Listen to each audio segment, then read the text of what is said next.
အားလုံးပဲမင်္ဂလာပါကျွန်တော်ဆောင်ပါမြင်သားပါကျွန်တော်က24ချိန်တွဲပထမဆုံးပြချင်တဲ့ကဏ္ဍကောင်းတစ်ခွက်ပေါ့နော်အော်တင်တဲ့ကဏ္ဍတစ်ခွက်အားလေးကိုကျွန်တော်ပြပြမှာပါဆိုတော့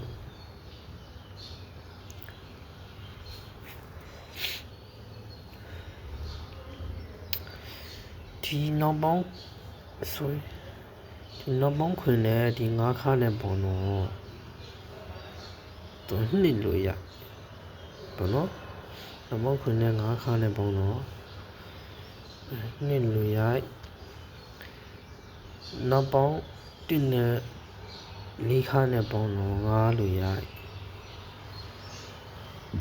နောက်ပေါင်းတစ်နဲ့ခွင်ခါနဲ့ပေါ့နော်ရှစ်လို့ရနောက်ပေါင်းတစ်နဲ့ဒီကိုခါနောက်ပေါင်း10နဲ့ကိုခါနဲ့ပေါ့နော်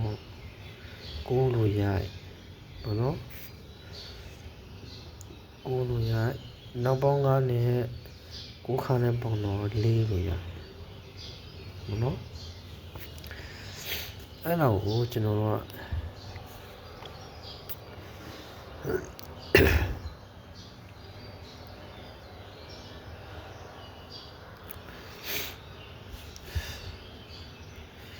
ဒီနောက်ပေါင်းခွနဲ့9ခါနဲ့ပေါ့နှစ်လို့ဒီနှစ်လို့ရိုက်တဲ့ဟာကိုဒီနှစ်လို့ရိုက်တဲ့ဟာကိုအနည်းရပါဝါကျွန်တော်ဒီအပိတ်နဲ့ကိုခါနဲ့ပေါ့နော်ခွင်လို့ရပေါ့နော်ခွင်လို့ရ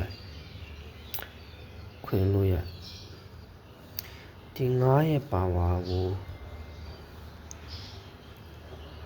ဒီ9ရဲ့ပါဝါကို3ညဒီအပိတ်နဲ့ခါနဲ့ပေါ့နော်3ညလို့ရတယ်6နဲ့4နဲ့ပေါ့နော်3ညလို့ရနော်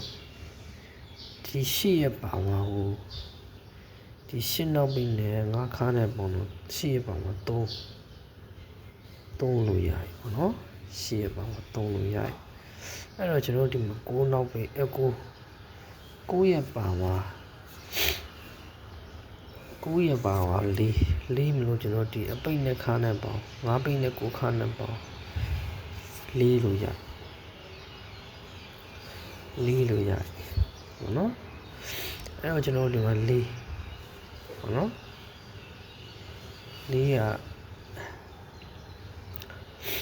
4မလို့4ရဲ့ပါဝါ9မလို့ဒီအပိတ်နဲ့ကျွန်တော်ဒီခါနဲ့ပေါ့9ဖြစ်ရမှာပေါ့နော်9ဖြစ်ရမှာဆိုတော့ကျွန်တော်တို့ခွင်ခါပေါ့နော်ခွင်ခါ9ဖြစ်ရမှာဆိုတော့ခွင်ခါပေါ့နော်ဆိုတော့9ကက်ဆက်ခွင်ခါအဲ့တော့ပေါ့နော်ဆိုတော့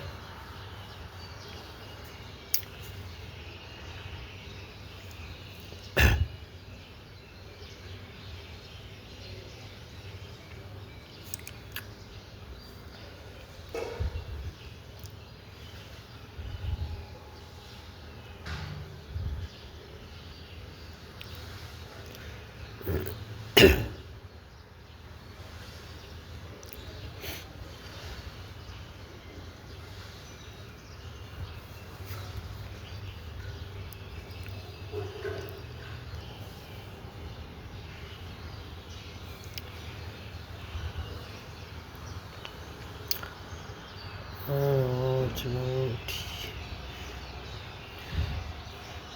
ဒီနှလုံးကနှစ်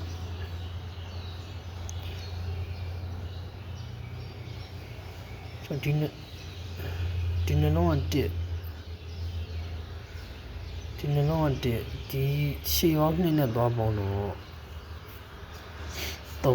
3ရပါဝါ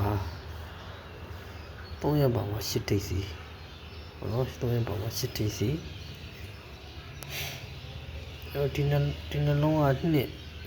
ကိုဒီနှလုံးကနှစ်ကိုကျွန်တော်ဒီရှေ့ရော4နဲ့သွားပေါင်းတော့6ဘောနော်6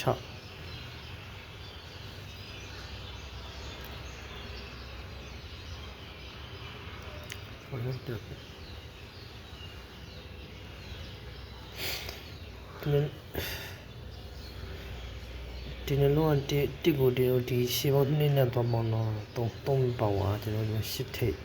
ပေါ့နော်8ထိပ်ဒီနှလုံးက2ကိုကျွန်တော်ဒီရှေးပေါင်း6ရှေးပေါင်း4နဲ့ပေါင်းတော့6ရဲ့ပါဝါကျွန်တော်တို့ဒီမှာ1ထိပ်ပေါ့နော်ဒီနှလုံးက9ကို6နဲ့9နဲ့ပေါင်း9ကိုကျွန်တော်ဒီရှေးပေါင်း2နဲ့ပေါင်းတော့ခွင်မလို့ခွင်ရဲ့ပါဝါကျွန်တော်တို့ဒီမှာ2ထိပ်နော်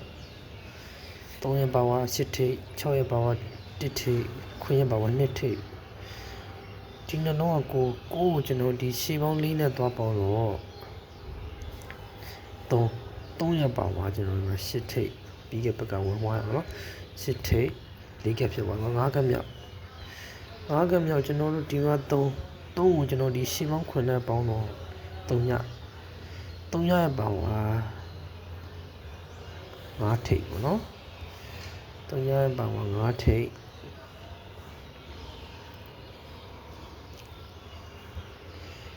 ဒါလေးက5ထိပ်ဆိုင်ပေါ့နော်3ရဲ့ပါဝါ5ထိပ်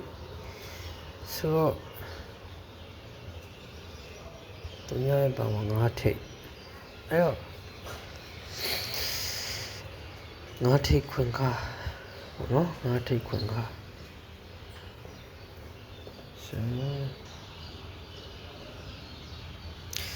5ထိပ်ခွင်ကား5ကဆိုင်ဆိုတော့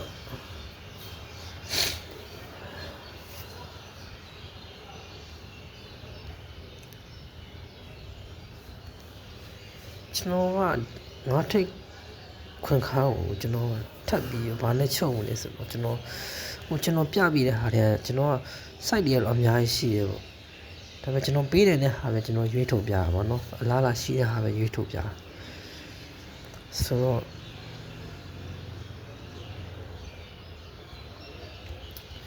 ဘာလဲဆိုတော့အဲ့ငါထိတ်ခွေကားကို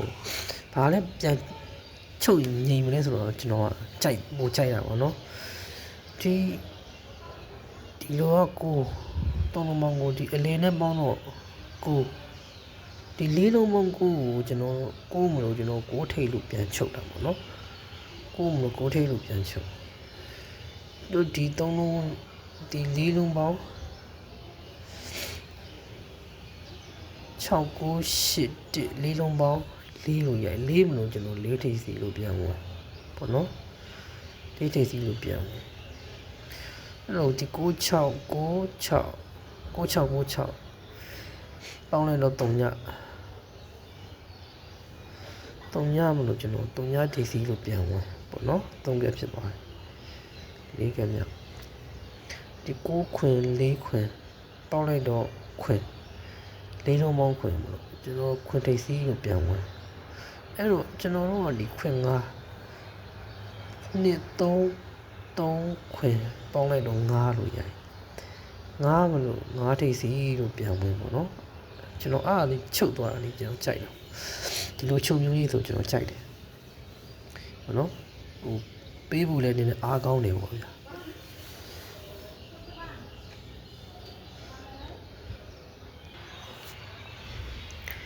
ပေးနိုင်မှုအားကောင်းတယ်ပေါ့နော်ဒီလိုမျိုးချုပ်တွေကဆိုတော့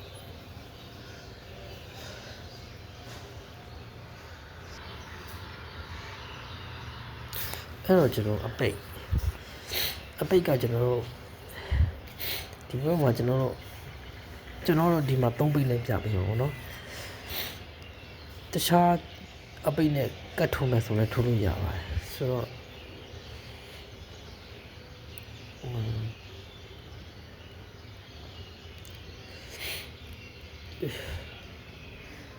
ဒီ3ခါနဲ့နောက်ပေါင်း3နဲ့ပေါင်း6ပေါ့နော်3ခါနဲ့နောက်ပေါင်း3နဲ့ပေါင်း6မလို့ကျွန်တော်ဒီ3လုံးပေါင်းဒီစုံ3လုံးပေါင်းလေး6လို့ရပေါ့နော်6လို့ဖြည့်ဒီ4ခါနဲ့နောက်ပေါင်း6နဲ့ပေါင်း10မလို့ကျွန်တော်တို့ဒီစုံ3လုံးပေါင်း6 9 5 10လို့ပြန်ဖြည့်ပေါ့နော်ကျွန်တော်ဒီ6ခါနဲ့ရှေ့ပေါင်းနဲ့ရှေ့ပေါင်း8နဲ့နောက်ပေါင်း8နဲ့ပေါင်း4မလို့ဒီ8 4နဲ့4လို့ပြန်ဖြည့်ပေါ့နော်4လို့ပြန်ဖြည့်အဲဒီ3ညခါနဲ့နောက်ပေါင်း1နဲ့ပေါင်းတော့1မလို့ တော့ဒီ155တစ်လို့ပြန်ဖြီးပေါ့နော်155တစ်လို့ပြန်ဖြီးအဲ့တော့ကျွန်တော်ကြီး6ခါနဲ့ဒီနောက်ပေါင်း8နဲ့ပေါင်းတော့4လို့ကျွန်တော်ဒီ3လုံးပေါင်းရင်4ဖြစ်ရမှာဆိုတော့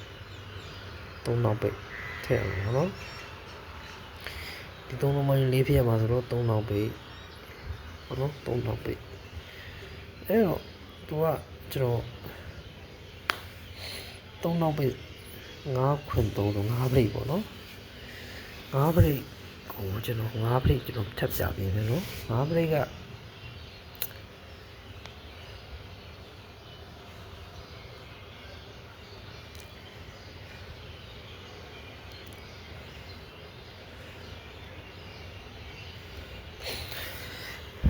5ပရိတ်က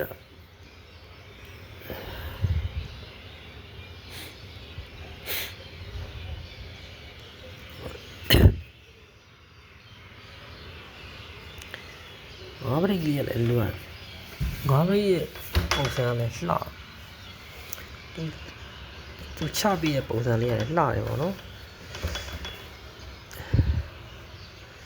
ဆိုတော့ကျွန်တော်ဒီမှာ9နောက်ပိတ်9နောက်ပိတ်ကျွန်တော်တို့9နောက်ပိတ်9နောက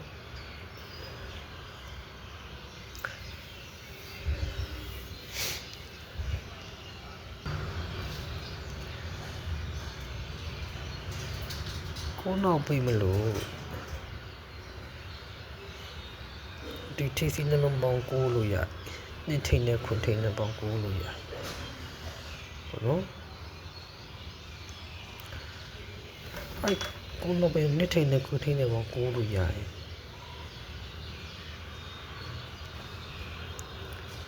ဒီကောင်3နဲ့ဒီ6ပရိတ်နဲ့ပေါင်းရင်9လို့ပြန်ဖြည့်ပေါ့နော်9လို့ပြန်ဖြည့်ဟုတ်နော်ဆိုတော့နည်းနည်းတော့ရှုပ်တော့တေချာလေးကြည့်ပြီးဆိုတော့ဒီ9နောက်ပိတ်ဒီထိပ်စီးနဲ့ဒီ3ရက်ထိပ်စီးနဲ့9ထိပ်စီးနဲ့ပေါင်းတော့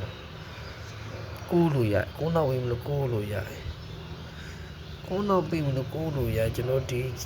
အခွေလေးခွင်835sorry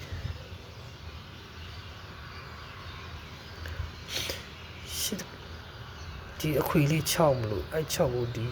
ပရိ3နဲ့ပေါင်းတော့9လို့ပြန်ရပေါ့နော်9လို့ပြန်ရ9ထိပ်စီဒီခွင်ထိပ်နဲ့နှစ်ထိပ်နဲ့ပေါင်း6လို့ရနော်6လို့ရခွင်ထိပ်နဲ့ခွင်ထိပ်နဲ့နှစ်နဲ့ပေါင်း9လို့ပြန် sorry 9ထိပ်ဖြစ်သွားတယ်9နောက်ပိတ်လို့ခွင်ထိပ်နဲ့နှစ်ထိပ်နဲ့ပေါင်း9လို့ရ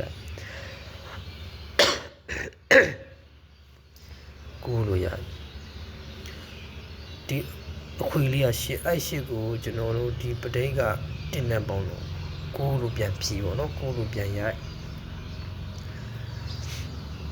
နော်အဲ့တော့ကျွန်တော်ဒီမှာနောက်ဆုံး9နောက်ပိတ်မလို့ဒီ8ထိပ်စီးနဲ့1ထိပ်စီးနဲ့လမ်းပေါင်းတော့9လို့ပြန်ရိုက်ပါတယ်ရိုက်သွားလို့ကျွန်တော်တို့ဒီအခွေလေးက4ကိုဖြစ်ဖို့အတွက်ကျွန်တော်တို့4ကိုဖြစ်ဖို့အတွက်5ထည့်ရတော့မှာအဲ့တော့5ပရိတ်ပေါ့နော်ကိုထိတ်လို့ရိုက်ထိတ်နှလုံး9လို့ရိုက်ဒီအခွေလေးနဲ့ပရိတ်နဲ့ပေါင်း9လို့ဖြီးရပါတော့အဲ့တော့ကျွန်တော်ဒါ5ပရိတ်ပေါ့နော်5ပရိတ်ဆိုတော့တခြားအချုပ်တွေလည်းရှိရပေါ့ကျွန်တော် profile ရှိတော့မှဆိုလို့ပါမပြတော့ဘူးပေါ့နော် profile နဲ့ slim နေရှိတော့ကျော် wise ဆိုအဲ့တော့ကျွန်တော်ကူ2024ချိန်အတွက်ကျွန်တော်ပထမအောက်ကနေတစ်ခွက်အနေနဲ့9ခွင်3ကျွန်တော်တင်ပေးလိုက်ပါတယ်ပေါ့နော်ကျွန်တော်ဒုတိယကဏ္ဍကျွန်တော်ထပ်လာမယ်နော်ဒုတိယကဏ္ဍကြာလည်းထပ်လာမယ်အားလုံးပဲကံကောင်းကြပါစေနော်